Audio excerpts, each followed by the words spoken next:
I have heard some people on YouTube channels and the authors of these channels speak about spiritual awakening and speak about multiple spiritual awakenings. This is misleading you. This is very misleading and this is very false. You do not have multiple spiritual awakenings. I cannot stress this enough. You have two spiritual awakenings. Both of them feel like death, like you're dying, or near death experiences. If you ever listen to anyone talk about a near death experience and experiencing meeting God or meeting Jesus Christ, that is a spiritual awakening. That is having communion with God. That is union with God and the Ancient of Days. There are not multiple spiritual awakenings. You cannot have multiple spiritual awakenings. It just doesn't make any sense. You have two. And you may only think that you have one because you have one awakening that is so profound and so grand in your life that you don't realize as you mature and as you grow, maybe some 30 to 40 years after your first spiritual awakening, you will have an unexpected spiritual awakening that will seem just as profound and just as important, but it will be more so. It'll be magnified of everything you had in your first spiritual awakening. Now, Nick, hang on a second. What are you talking about? What are you talking about? I have had multiple spiritual awakenings. The trees are constantly talking to me. The air that is moving around me is constantly shifting within me and the feelings that I'm feeling. And so from time to time, I have these feelings to awaken me spiritually.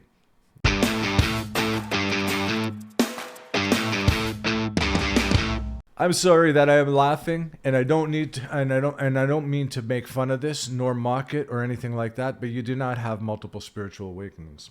You have multiple glimpses, spiritual glimpses, prior to your first awakening to assure you that you are having a spiritual awakening, that are leading you and guiding you like GPS, because these are things that you have set up for yourself in this world to remind you constantly of your spiritual oneness, your true identity, what you truly are. They are glimpses and they are reminders. And more often than not, they lead you to your first spiritual awakening where memory is activated and you remember the spiritual glimpses that led you to this point. And after you fall away from your first spiritual awakening, because you will fall away from your first spiritual awakening, there will be spiritual glimpses in your life that you have acquired through that first spiritual awakening that have awakened you in our arsenals and tools in your tool belt as you progress through life and you mature until you come to your second spiritual awakening. I want to take you through 4 or 5 of them because I want to kind of restrict myself to at least 20 minutes, between 20 and 25 minutes with these videos. I don't want to go any longer. So I will share about 4 or 5 of them that led up to my first spiritual awakening. I was 7 years old and I started having these strange feelings and these strange sensations happen to me. They felt like vibrations, but to a 7-year-old, to me at that time, it felt like everything was vibrating. And more often than not, these strange vibrations occurred as I was lying in bed and preparing myself to fall asleep. And it would seem like the whole room was shaking, like some grand earthquake was taking place. And yet nothing was moving in my room. My bed wasn't moving. It wasn't a scene out of The Exorcist. It was everything within me that was vibrating, that was shaking. And I didn't understand them. And they happened till about 12 years of age. And they came on, I'd say maybe 3 to 4 times a year. And sometimes they would come on while I'm sitting in class, when I was in class and the teacher was teaching and surrounded by my friends and students and whatnot, and I would feel this strange sensation. And I remember trying to control it so badly so that anyone that was around me did not pick up on what was going on with me. There was a time where I would just like grab onto the desk and I would squeeze so hard with my hand on the edge of the desk, and just to assure myself that the room wasn't vibrating. And to just wait and pray that this thing passes over me really fast before anyone in the classroom recognizes what's going on, or the fear that was coming out of me, feeling this strange sensation and not understanding it. A few years ago, back in 2022 or 2023, around 2023, I had the privilege of meeting this lovely young woman here. Her name is Anna Brown. I highly suggest that you check out her channel. It is all spiritual, and it is she is a light in the world that is shining and bright as the sun, if not more so. She's an incredible person. But I had the privilege of sitting down and talking to her, and I recorded the interview, and I will play this in the Tea Talk segments here as I put together the videos and whatnot and present them to you guys. But I had the privilege of meeting her, and she was the only one that I shared this story with. I've never shared this with my parents. I've never shared this with my sister or anyone in my family or anyone else that I've talked to about spiritually. For some reason, when I was talking to Anna Brown, when she was telling me about how it happened for her at around that age, where she just kept repeating her name over and over and over and over again until there was no Anna Brown anymore. And as she says, she dissolved, or the Anna Brown name that was attached to her dissolved. It did not mean anything to her, and she was greater than a title and a name. So when I was explaining this to her, to what was happening to me, she could identify with it through her own experiences of what happened to her. And she told me that this is prana, and prana is the life force, the energy, the spirit, the light that is in every single one of us. God moving around, shifting around like waves on the water. And I didn't understand prana, and I looked it up, and it made sense.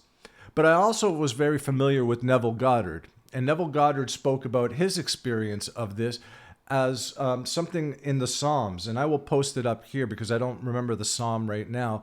But it felt like waves and being tossed around on the ocean and the water, and just like movement happening within you. Like you were breaking apart, like a part of you was just kind of like dissolving. Dissolving is all I can say. But to me, in my first spiritual awakening, when memory came back and I was able to remember all this stuff, I always identified with the temple of God and the Spirit of God dwelling in us, and the curtain of the temple being torn in two. This coat, this dress that we wear of flesh and blood, this vesture of flesh and blood, as it says in Revelation, is the curtain.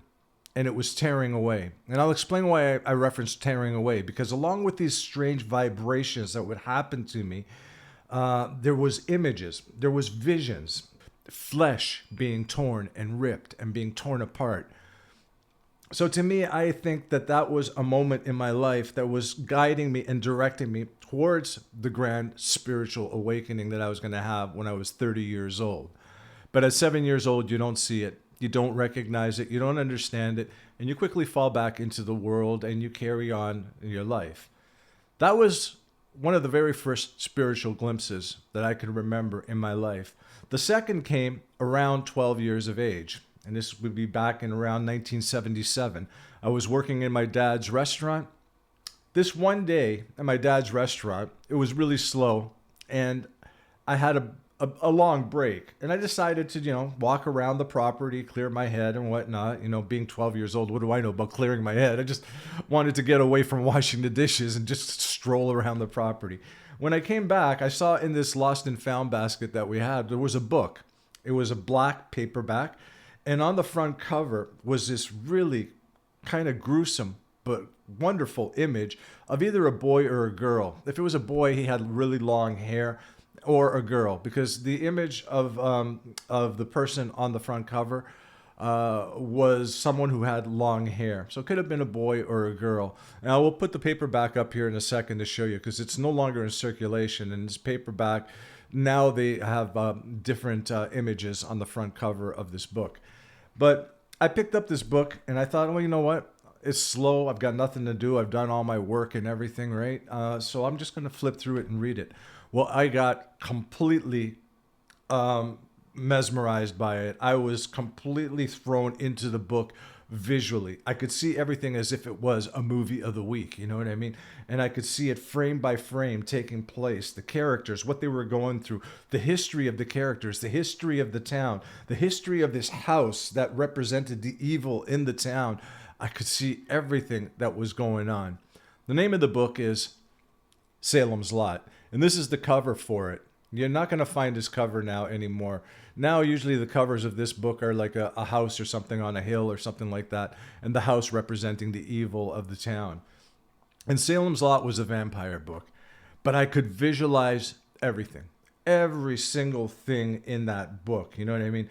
One of the main characters was Ben Mears, and I could see him as Stephen King was filling in the backstory of Ben Mears and his time in this little town as a boy, and being dared to go into the Marsden house, which represented the evil of this town, and walking into the Marsden house and seeing Hubie Marsden hanging from the chandelier. It was visually unfiltered, and I was able to create everything that I saw Stephen King creating on the pages of this book.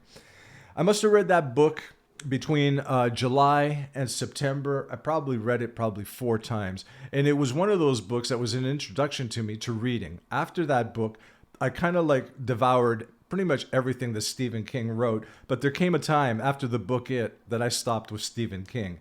And I started reading lots of books. That book opened up my eyes to reading and what reading can do, especially for the imagination and whatnot. Well, after reading it for like 4 times, not being able to put this book down, I remember one day in September, before my 12th birthday in September, I was walking around and I was saying to myself, when am I going to see this book on the screen, on TV? I wish that they would make a movie of this, because I've already seen the movie in my head. I've already seen all the pages and all the characters, all the evil, all the horror. I've already seen it all. But when can I actually like sit back at home with some popcorn and my pop and actually see this movie?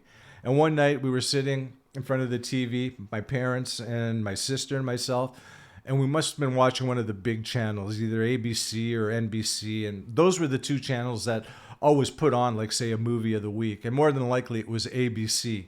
And I see this commercial come on for Salem's Lot, and it's a movie of the week that's coming to NBC or ABC. I can't remember now, so I don't want to say it was this and it wasn't. But one of these channels was presenting it as a movie of the week, and I was excited. I was like, wait, I just thought about this.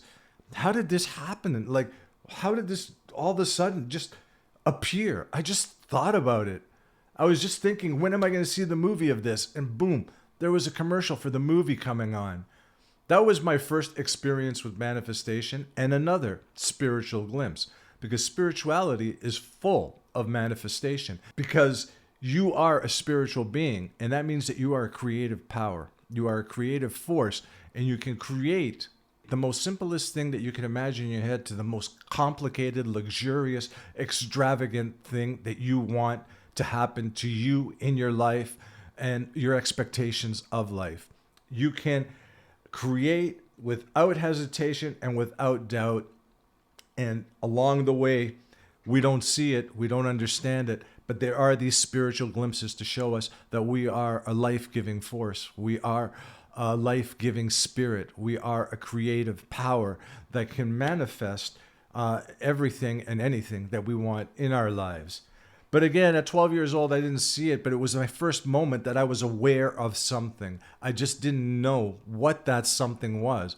All I know is I spent July to September reading this book over and over and over and over again, memorizing everything, visualizing everything. And then one day in September, before my 12th birthday, I remember walking around the restaurant and I was like, I got to see this movie. When are they going to make a movie of this? I hope they make a movie of this book really soon. I was aware of something that happened to me because I had said I wanted to see the movie, and then all of a sudden the movie appeared. But I couldn't, at 12 years old, even understand what this awareness was. I didn't know what was going on. But I did know at 30 years old that these glimpses were like GPS tracking units and tracking pins that you drop here and there that I had dropped before I had come into this world to lead me to my spiritual awakening and to guide me and to show me when memory is recalled at my first spiritual awakening, because your memory of everything will come back to you and you will remember these things. You will remember their spiritual glimpses that led you to this point of awakening. At 15 years old, I had another experience. I had this experience with my friend Todd.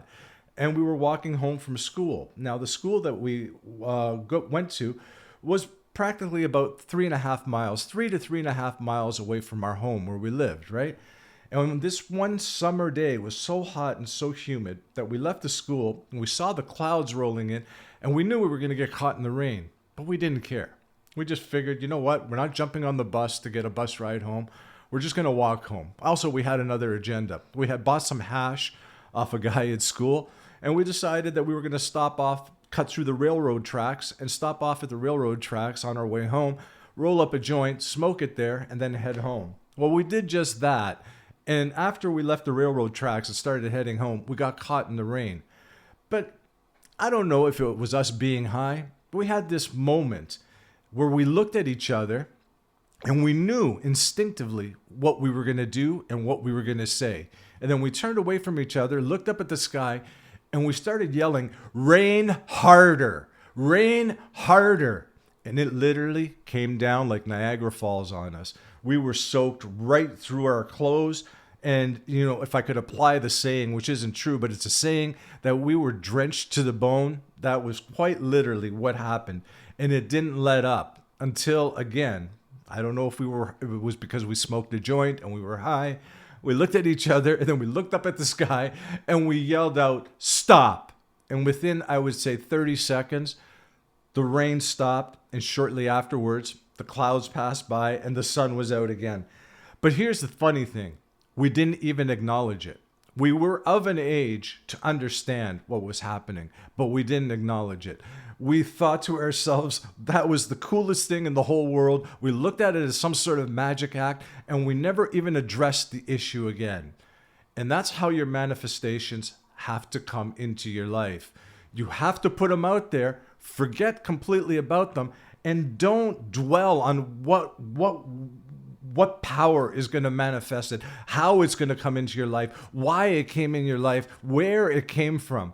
You have to think of it like that, because you truly are everything in the world and you are nothing.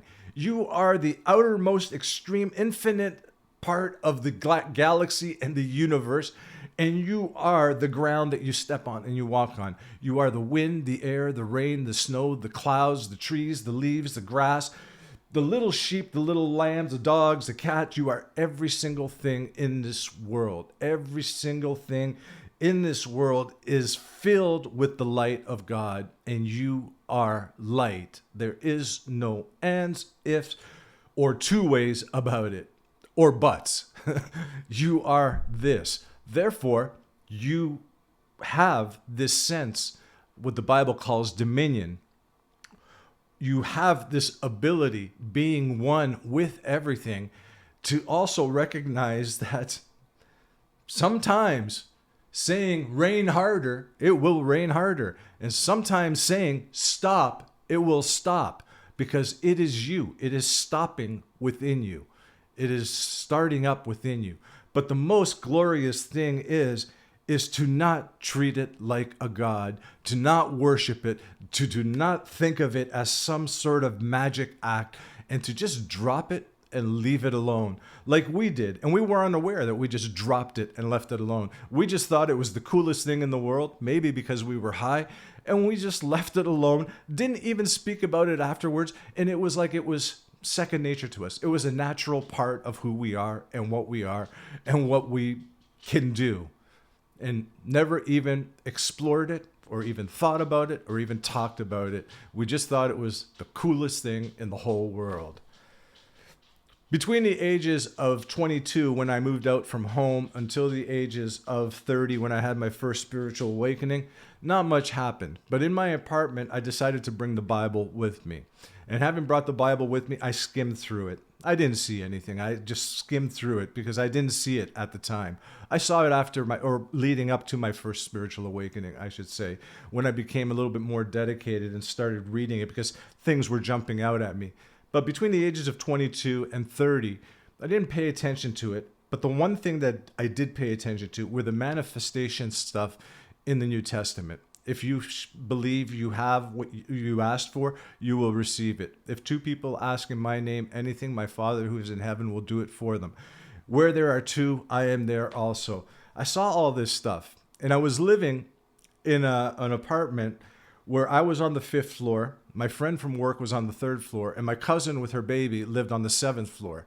My cousin and I always talked, and we got together, and we were thinking of moving, renting a house and moving out of the apartment and getting to something bigger. Because as you can see, I'm in a music room here. Back then, my shelf life to becoming a musician had expired in the world.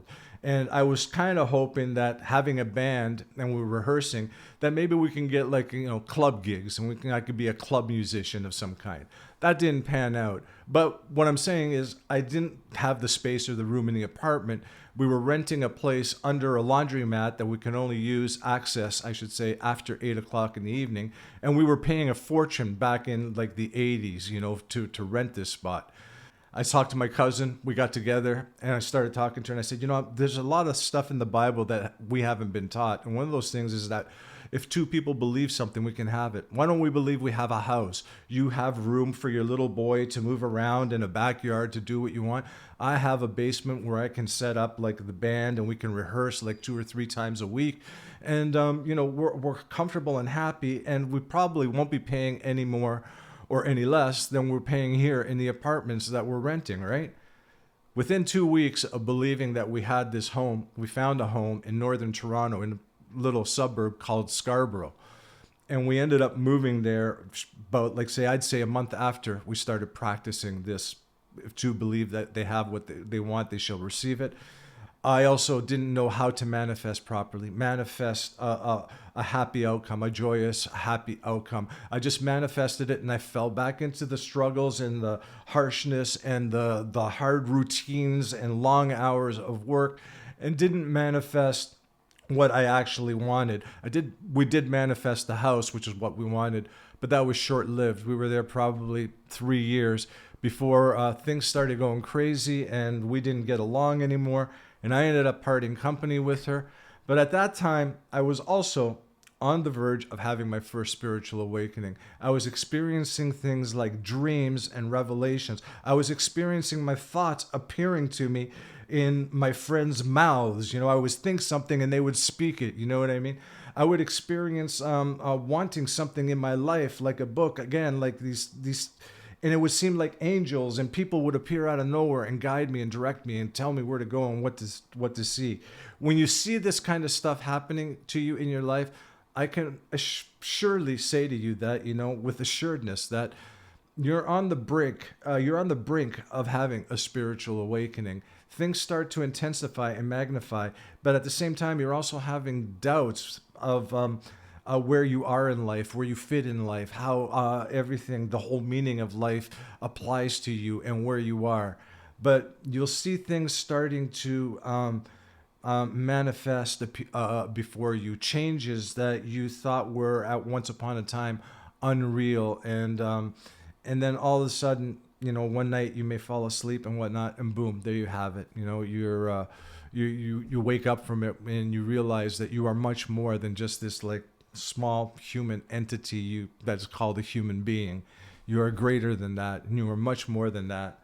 About 2019, a friend of mine, long-standing friend back from when we were teenagers, she and her husband decided to come out here and visit me. And we visited each other, and she brought up something to see if I remembered, which I did. Everything. During your first spiritual awakening, everything comes back to your mind. All the spiritual glimpses and even all the spiritual talk that you were saying that you weren't aware is spiritual, that you just picked up here and there, that all comes back to you. And she says to me, you remember that day that we walked home from to your house from my work? You came and picked me up. You told me you couldn't use your parents' car, and we got caught in that hurricane-like weather where the wind was blowing and the rain was in our face. She goes, you remember saying something about mind over matter? And I looked at her and said, yeah, I do. I remember that. I remember telling you to not imagine that this rain and this wind that was blowing on us wasn't happening, and that we were in Florida and it was sunny and warm out. She says, you believed in that stuff back then? I said, I don't know if I really believed it or understood it, but I do know that mind over matter was a very important part of my life when we were 18 and 19. I do remember that I was investigating and reading a lot of things to do with, mind over matter. And I was believing a lot of the stuff that was nonsense too, gibberish, walking on hot coals and lying on a bed of nails and stuff like that.